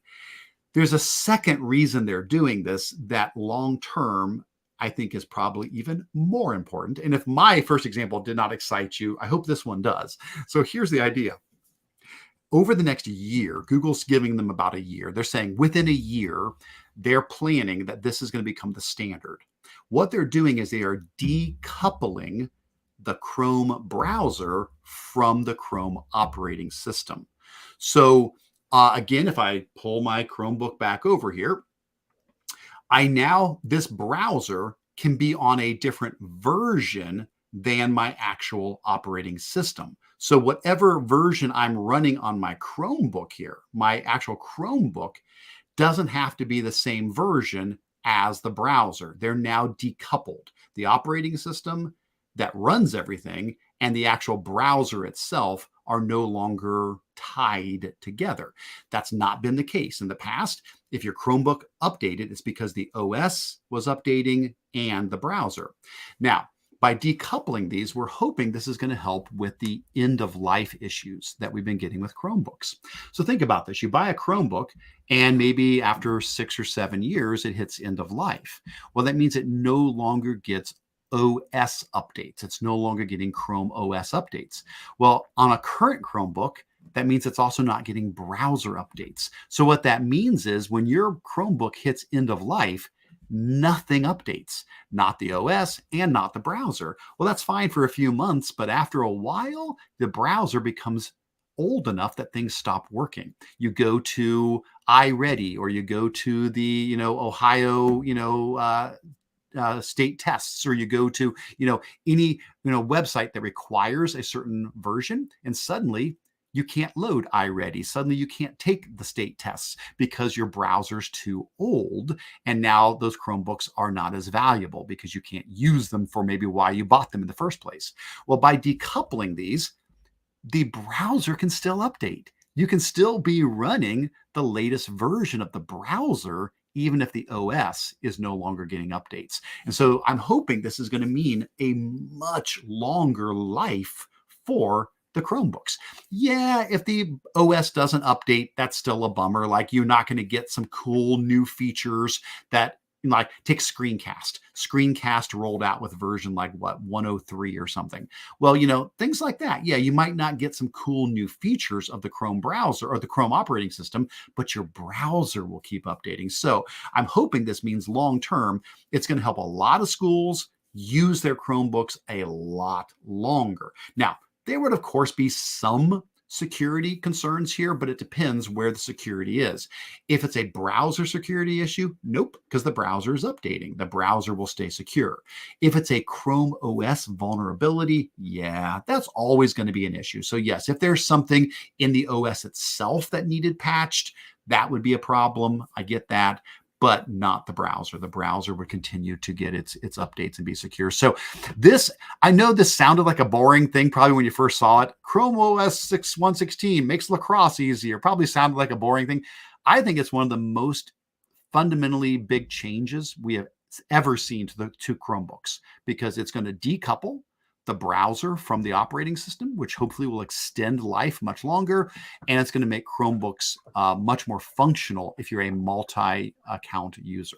Anyway, I know I went on a bit on that one, but hopefully Eric, that makes a little sense there. Yeah, go ahead. That probably makes, and I have seen there is a trend where a lot of schools are now getting Chromebooks as the device that their teachers are using. And so I think, yes, this is going to be very impactful for them. In the chat, Ryan points out that he doesn't think it'll be an issue. You probably already have your Chromebook set up to allow only school accounts to log in. So necessarily, they will probably still restrict student Chromebooks to just, if it's in a one-to-one, just the student that actually has that Chromebook. But for other users, certainly, I think that it makes a lot of sense. Yeah, absolutely. So Apologies if that was a little rambling there, but I probably should have led with the end of life thing rather than the multiple accounts, because I think that's going to make a bigger difference for a lot of people. Is because otherwise, I don't know how we fix this issue with Chromebooks. I get it. At some point, they have to stop supporting the OS on a model that gets to be too old. But it's a shame that the browser can't just keep updating. I mean, I can stay on Windows 10 instead of going up to Windows 11, and I can keep updating, my browser for a long, long, long time, even if I don't update my OS. Well, this is good. The same idea. This will let us do that on Chromebooks as well. So, all right, last couple of things here. I know we talked about reading mode earlier. I showed you reading mode. The rumor is that reading mode is also going to get a text-to-speech button. So mine doesn't have it yet, but when you pull up reading mode, not only will it clean up the page and give you the nice, easy-to-read version, but there's going to be adding a text-to-speech button to have it read it aloud to you. So that's nice. And then the final thing, this is where we're going to wrap up the updates, and then we won't spend as much time on show and tell and Q&A, because I know we want to be respectful of people's time. We try to stop by 3 o'clock. So we'll hit this, and then we'll do as many Q&As as we can fit in the time that we have, and so a little bit of show and tell. So the very last thing was yesterday, of course, Google decides to drop this on us yesterday, was the Cloud Next 23 conference, and they had a bunch of announcements, and a big part of it was Duet AI for Google Workspace. So this is a part of Google's AI that is specific to their tools like Docs and Sheets and Slides and Gmail. So this does not apply to Bard. We're not talking about Bard here. So nothing to do with Bard. As far as I can tell, nothing to do with like NotebookLM that I showed you earlier. This should have nothing to do with that search that I showed you earlier, where you can do Google search with AI, or it does a summary of the page. So it's none of those things. This is specifically like when I took my Google document and I had that and I said, hey, can you help me write a newsletter? This is exactly what I'm talking about. So using AI inside of Docs, using AI inside of Slides or Sheets or things like that. That's specifically what we're talking about here. And so basically what they've said is they are now going to be offering this suite of AI tools for Workspace as part of a package called Duet AI. We don't know a lot about how this will affect education yet. That's what I'm really curious about. They're pushing this at the moment as a business solution, and they're saying that this is now available for businesses to purchase, and the price is high. That's the thing. It's rather intimidating how high the price is on this. I don't know if they say in this particular article here, but in the other one they mentioned it's like $30 per user per month, not per year, per month. $30 per user per month. Now, that's exactly the same price that Microsoft is charging for theirs. Their solution is called Copilot AI or something like that, and it does exactly the same things, and it is also exactly $30 per user per month. Now, that's their business price. I don't know if it's going to be cheaper for education, what that's going to look like. I truly don't know yet. I filled out the link here to request information. So I'm waiting to hear back and find out more about it. But what is it? So basically, it's AI that's just built right inside. You already saw one of them. You saw me do that in Google Docs. But it's other things too. It's like being able to do this in Google Slides. I'll pull up a quick slideshow here and drag it over so I can show you what I mean by this. Give me just a second to get it up on the screen. Apologies. Just have to grab it from my other screen here and drag it on over. There we go. So for example, if I'm in Google Slides and I want to have an image inside of my Google slideshow and I can't find an image that just perfectly fits what I want here, what I can do is I can click Insert, Image, Help Me Visualize. And that pops up this Duet AI inside of Google Slides, where I can say, okay, I need a castle on a hill at night above a river and a forest with a moon in the sky. And I can put that in there and ask it to create. And what it's doing is it's doing text to image. It's generating images. So this is like DALL-E. This is like Adobe Firefly. This is like Canva's text to image generator. Same thing. And here we go. Here are images. And I can say, okay, which one do I like here? You know, this one's pretty cool. They're all pretty cool, but I'll just click on one. And now it's going to drop that in. So it's generating these AI images that I can then add into my slideshow there. Same thing if I want to do something like Google Sheets. Let's use Sheets as an example here. We'll pull up sheets.new. In Google Sheets, we now have a I don't know, they're calling it Help Me Organize. Couldn't remember what it was called. It's called Help Me Organize. And so let's say I'm a big board game fan. I love board games. If I turned the camera around the other way, you would see I've got a giant wall just filled with board games here.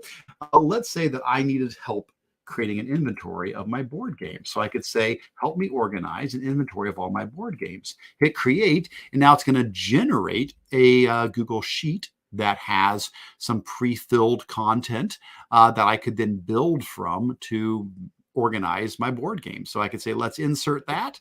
And it's got the game name, number of players, playing time, age range, difficulty, notes, and so forth. And now I could build on this to, actually put in my own games there as well. So those are just a couple examples, and there's so many of them here. The ability to do proofreading inside of your documents. There's a whole blog post on this where you can have it read through your content and look at spelling, conciseness, grammar, active voice, wording, and so forth. So really high level, grammar support for your writing. What else here? Creating in Google Meet, creating like a custom background in there. On and on down the line, loads and loads of them. Writing emails, etc., etc., etc. So this is this new Duet AI where it's basically AI that is embedded inside of Google Docs, Sheets, Slides, Chat, Meet, Gmail, all of the googly tools. So I don't know. I'm not sure what this is going to look like in the end for education. I'm really curious about that. Is it going to really be $30 per month per user? That seems unrealistic, I would imagine, for a school to be able to do something like that. But we're going to have to wait and see. So that's why the new icon is here. This icon, anytime that it mentions like, hey, you can, use this cool proofreading thing. Well, if you look at the very bottom of it, it says availability for people who use the Duet AI add-on. So, so that's why this new icon is there. These are all things that only work if you've got that add-on. So we'll have to wait and see how that develops over time. But I'm very curious. This is an area that both Microsoft and Google have been putting a lot of energy into to bring AI right into their tools. Now, what if it ends up being $30 per user per year and we just can't afford it? Well, remember, none of this applies to Bard. You can still use Google Bard for free. Google Bard does so many of these things. You just have to jump back and forth. And there's other AI tools that Google provides outside of Duet AI. So I am curious to see how that goes, though. So there you go. That's 3 months worth of updates. We are going to transition now into our Q&A to see if there's any questions in here that we can address in the time that we have. And if there's even a little bit more time left, then we'll point to some of the show and tell things here as well. But John, let me pause there for a second. Maybe you had a chance to look at the chat more than I have. I'm sorry I haven't been able to do a real good job of keeping an eye on it. Anything that we need to mention from the chat, questions, comments, or anything like that? And if not, I that's think okay. that they have been following along with what you've been saying. I think, those add-ons are very interesting as part of the Duet AI package, but whether or not what the pricing is going to be for those remains to be seen. In the presentations that we've been doing, a lot of AI presentations to teachers and schools as they go back this month, And one of the caveats that I have been mentioning to people is that AI is not going to be free forever. There may be a free tier, but in the Chat GPT world, for example, you have to pay to get the more powerful version, Right. the GPT-4 engine. But I haven't had any problems with 3.5. And then the second thing that I've been mentioning, and one that I want to bring up to people, is make sure, especially for you teachers that are in Ohio, that you consult with your administrators and find out what the adopted board policy is with regards to the use of AI by teachers and by students. I did a presentation for a couple of districts, and up our way they use the Neola policy system, and the Neola policy basically restricts students to using AI for 5 specific purposes, Okay. which do not include it actually generating content for you, like written content that can be submitted. You have to use you can use it for research, you can use it for changing, Lexile levels. So there are some definite, there are 5 enumerated kind of purposes, but it's sort of left in a gray area for the teachers. The teachers, first and foremost, have to give the students permission to use it, and then they can use it for these 5 purposes. So it would be worthwhile knowing. And I think just as AI is changing, I think the policy is going to change as well.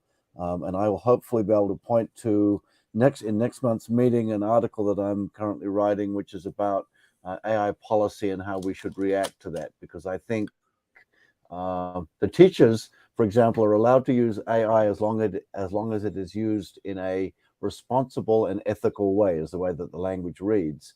I see no reason for students not to be able to use it in a responsible and ethical way as well, but we're going to have to do some education of the students as to what is considered cheating and what is ethical Right. and what is responsible. And so I think we have a lot of work to do in that area, because we found a study that we did that we looked, and it was an 8-year-old study, but the bottom line was 96% of the 24,000 students, the high school students that were surveyed, indicated that they had cheated in some way, shape, or form Oh, sure. in their schooling. So Right. taking that as a given, then we need to understand then, what are the limitations of the use of AI in schools. And so this whole area of policy is going to be an interesting one to watch. Well, John, I really appreciate you bringing all that up, and so please share, with us as you write those things up. I would be very interested to see your thoughts on that, and anything you can point us toward about the Neola policies. Anything that can be shared, please do. I think that would be fantastic. I would love to get to see those. I guess I'll go just slightly out of order since you brought that up. I'll just mention real quick on that topic. I do have a particular presentation on that idea of potential misuse of AI and policies and what is cheating and what is not. So under my section in show and tell here, I do have a whole section on all the AI resources that I've been sharing recently. One of those is called Artificial Intelligence, Natural Misuse. And there's a document here that has loads of information about how to address potential misuse of AI. And I also have a video, I believe it's about a 45-minute long video where I go through all of this. So we're looking at, the concerns about AI, creating guidelines, educating students, alternate assessments, proper citation, monitoring usage, lots and lots of things like that. So I would love to continue to expand it. And it sounds like you have some phenomenal resources there as well, John. So I would encourage you to please share those as well. All right, well, let's do this. Let's take a quick look at our Q&A and see if there's anything we can address. Sometimes there's questions we don't know the answers to, so we'll take a look, though. The first question was, has there been any information on when Duet AI will be available for education. This was my response, was that I didn't know. Again, I'm curious about that as well. There's an interest form you can fill out, which I did. So no, I don't have an inside track on that. I'm not aware of, education options for that yet. So we'll have to wait and see. The next question here was, an admin has reflection docs for certain behaviors.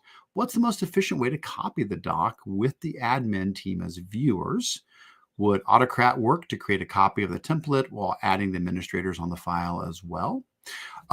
So I guess this is going to depend. There's a lot of options here, but I would say Autocrat's probably going to be one of your best ways to handle this. Let me put it this way. We do something that might be very similar to what you're describing here. So we have a Google form for incidents. So if there's an incident, there's a fight, there's an injury, there's something like that. So it's the incident report form. Anytime one of our staff members fills out the incident report form, it goes into, of course, a spreadsheet, and then Autocrat runs. And Autocrat generates a cleaner, easier to read view of that. So it's not, it's the same content. It just cleans it up. It makes it look pretty. So it takes everything they filled out in the incident report, puts it in a template so it looks a little bit nicer, and then it sends that to all the appropriate people. So basically in the spreadsheet, I have tabs. I've got a tab for special ed directors, a tab for administrators, a tab for teachers, and it does a vertical lookup. It sees, okay, what school is this student from? Let's do a V lookup to see who is the principal, who is the whatever. And this covers multiple districts because, we serve 35 districts. So who's the special ed director? Who's the whatever, and it does a V lookup, grabs them, puts them, in the email that goes out, and boof, it sends that out to them. So I think Autocrat, from experience, that's exactly what we do. So if what I described sounds like what it is you're asking here, I would say thumbs up. Yes, the Autocrat's a good way to do that. What I like about it is the ability to use one system for a large group of people, because we're not just, every time this incident report is filled in, the same people don't need to or should even be allowed to see it. It depends. It depends on the building. It depends on the district, and that's a unique situation for us. We serve so many different districts. So in a case like that, I love Autocrat because we can specify, oh no, only these 3 people need to see this, or these 5 people get this one. And it pulls it up and sends it out to just the appropriate people there. So now, are there 10 other ways to do this? Yes, there are 10 other ways to do this. But if you're thinking along the lines of Autocrat, I can speak from experience and say that, yes, I do think that would be absolutely worth digging deeper into. I am happy to help. If whoever wrote this, if you need help with that, if I have the time to help and can, I will absolutely be happy to be a sounding board to help you work through some of that. All right, good stuff. What's up next? What are the thoughts on this new Google requirement? I have not seen this yet, so I'm looking at this first with you as well. The Google Workspace for Education Terms of Service requires schools to obtain parental consent for users under 18 before enabling additional Google services. Additionally, to the extent you enable access to third-party services, you're required to get parental consent. How do you handle if you don't have consent from one parent? These things can only be turned off by OU, not by individuals. So I don't have experience to answer this one intelligently. If somebody else does, let me know. We work with such a small number of students because we're an ESC that actual students in our system, that this has not been a problem. I could see this though being an issue. Yeah, if you've got a lot of students to work with there. So if somebody else wants to speak to that, please do. Yeah, what if you do have a parent that refuses to sign? What do you do? I mean, my first guess would be, yeah, maybe you've got an OU set up for these students, and that would make sense. You would just drag and drop and move the student into the, OU for students who do not have parental permission. Now, what do you do then if they can't access some of these other tools? Well, then I guess you got to let the teachers know, well, these students can't get to these additional tools. Be aware if you want to use, Google Earth or something like that. If it falls under that, you need to know which students can't access it. But if it's only by OU, I would think you would create an OU for those students and put them into it. But Eric, yeah. the comment I'd say it's very similar to if you haven't got students that have had the parents sign the acceptable use policy yet, they end up in an OU that either gives them limited or no access to the internet until that form gets turned in. Yeah, that makes sense. Yeah, because same kind of situation.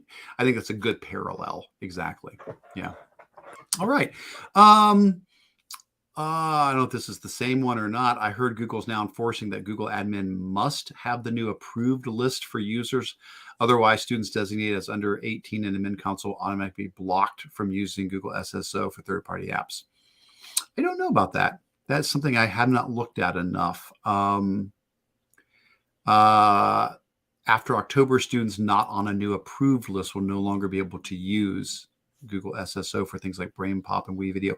I apologize. I don't know. I'm happy to learn more about this, but unless somebody else can speak intelligently to that, I apologize. I don't have an answer to that one. So, Eric, Ryan thinks the question that we just answered would be if one parent agrees but the other one doesn't, what happens then? Well, that does not sound like a technology problem. No, it doesn't. I do not think that is a technology problem.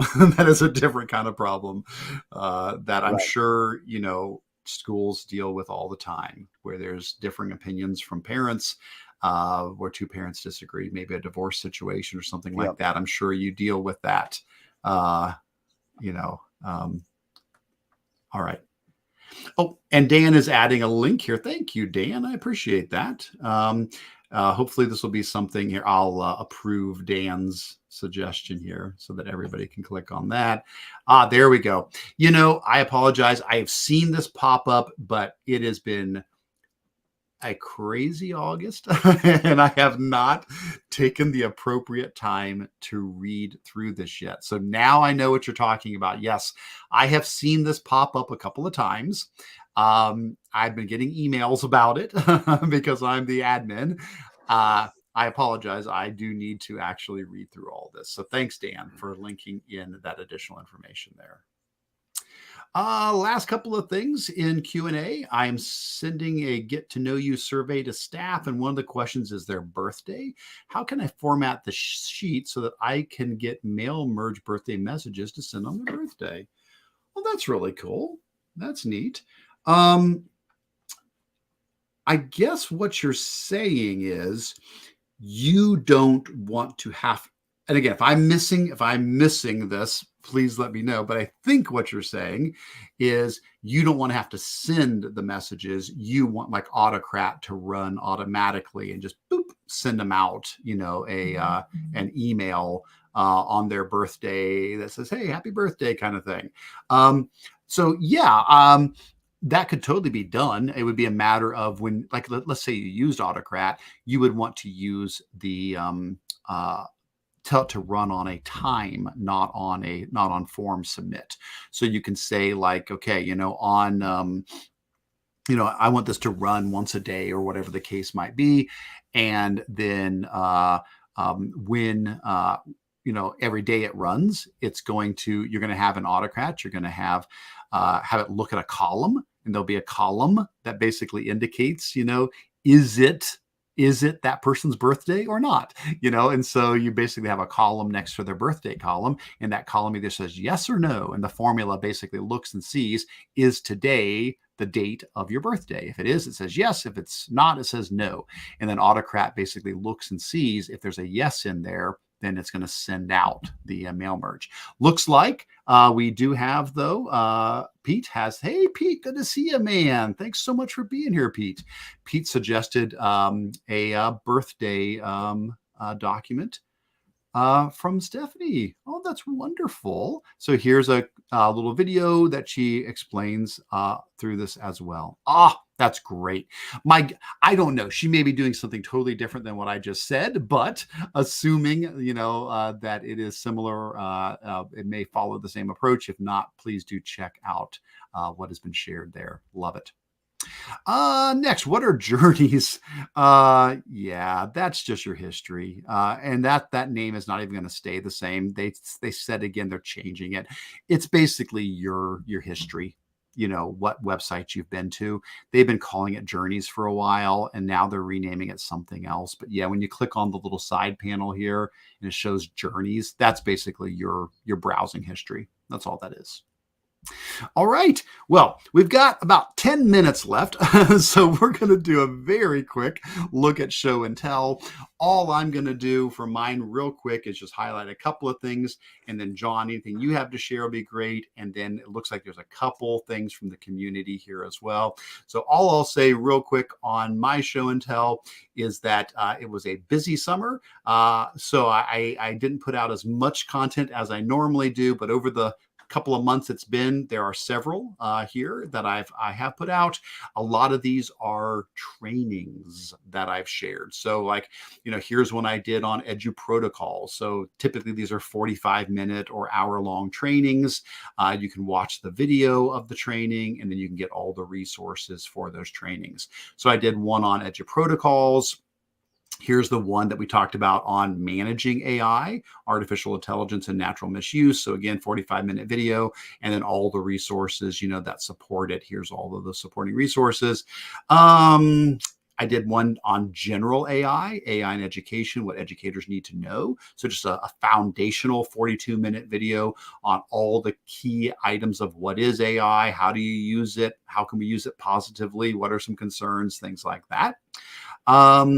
Then I've got one on coding. So how to code with AI, even if you've never coded before in your life, you don't have to. You can use AI to help you. So here's that webinar video and all of the examples on coding with AI.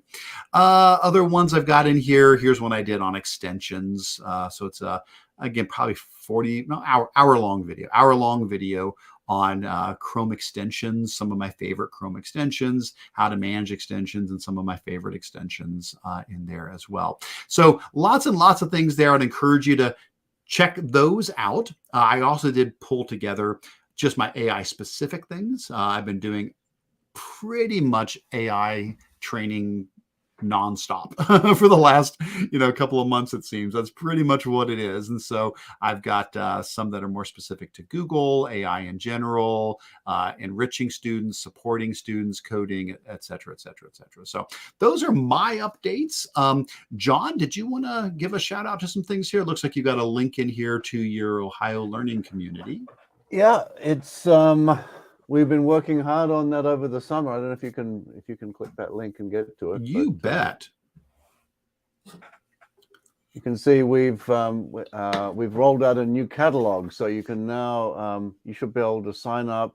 If you already have an account, you don't need to log in. But now it used to be that there were two separate sites, and it's all been rolled in together. So those are all of our free courses.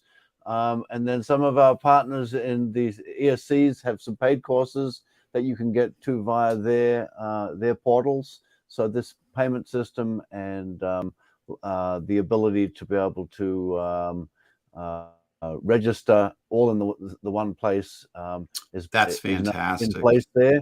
And I think you can see there's a whole bunch of courses. We're going to be rolling out categories for the courses and making it a little bit easier for people to find what they're looking for. But we have an MTSS course, multi-tiered systems of supports course coming out. I think it'll be in about 2 weeks. It'll be in the middle of September. So we've been working hard on this. So we aim to have about 30 courses available for teachers to be able to take for graduate credit and or just CUs. So love it. This is what we've been working on all summer. Oh, that's fantastic. Thank you so much for that. Looks like Tom shared his AI in education Twitter thread. Well, that's fantastic. I'm excited about that. I'll need to dive deep into that. Thank you so much for sharing. Ryan's got his link for Lumen PDF. Yes, thank you. I know I learned that from you originally, so thank you for sharing that is free for schools. Let's see what else we have here. The Ohio STEM Teachers, a professional learning community.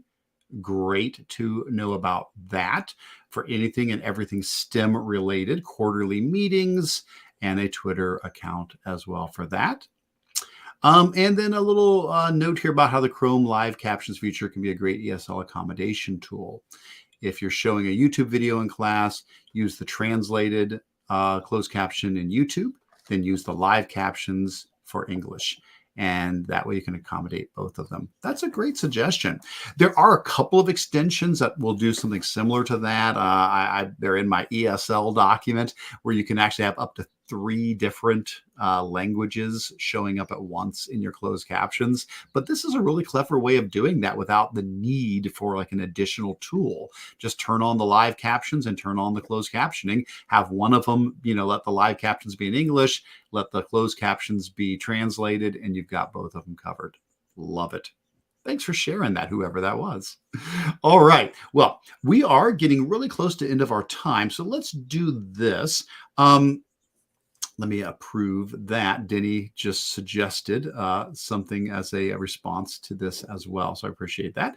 Let's do this. Let me do a little bit of wrap up. And then while I'm doing that, John, if you want to take a look and see, is there a question we missed? Is there a comment we should address?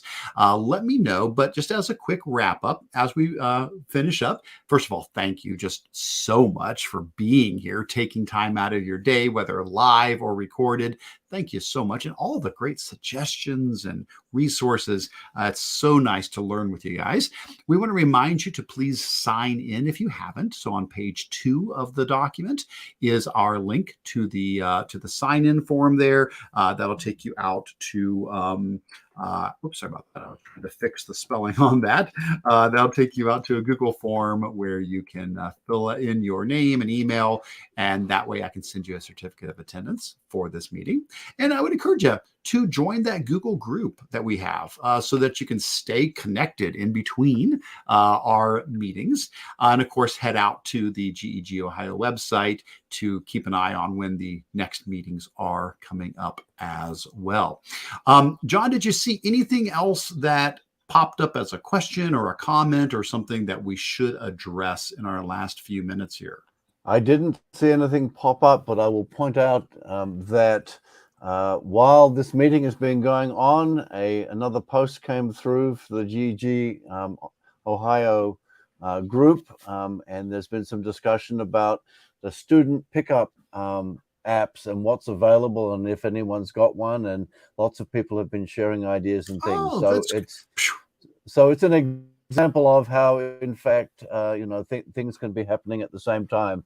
And our friend Dan Neeson from NeoNet had a question, and then there were several people. Looks like one of Ryan's teachers at Kenton had an answer for them there. And so, yeah, I love it. People helping people. That's what our community is all about. Absolutely. Yeah. I mean, it is an amazing group of folks. And, I said, August has been a little busy. I apologize. I've done a very, very poor job of responding to emails in there, but that's why it's a community. There's so many other amazing educators, so many people who have great expertise and can chip in and help out. So I appreciate the community. That is what makes it all work. So, well, fantastic. John, thank you for joining me today. I cannot do this by myself to the level that we do it without your help. So thank you so much. We will see everybody September 27th is our next one. I'll get the links added in shortly. Sorry, I didn't have them in there yet, but I'll get the link in for the agenda and the calendar link and stuff for our next meeting. But until then, have a great start to the school year. I know some folks are already back, some are starting very shortly, but whatever the case, hope it's a great start, and we look forward to learning with you guys again soon. So take care, everybody. See you guys next month.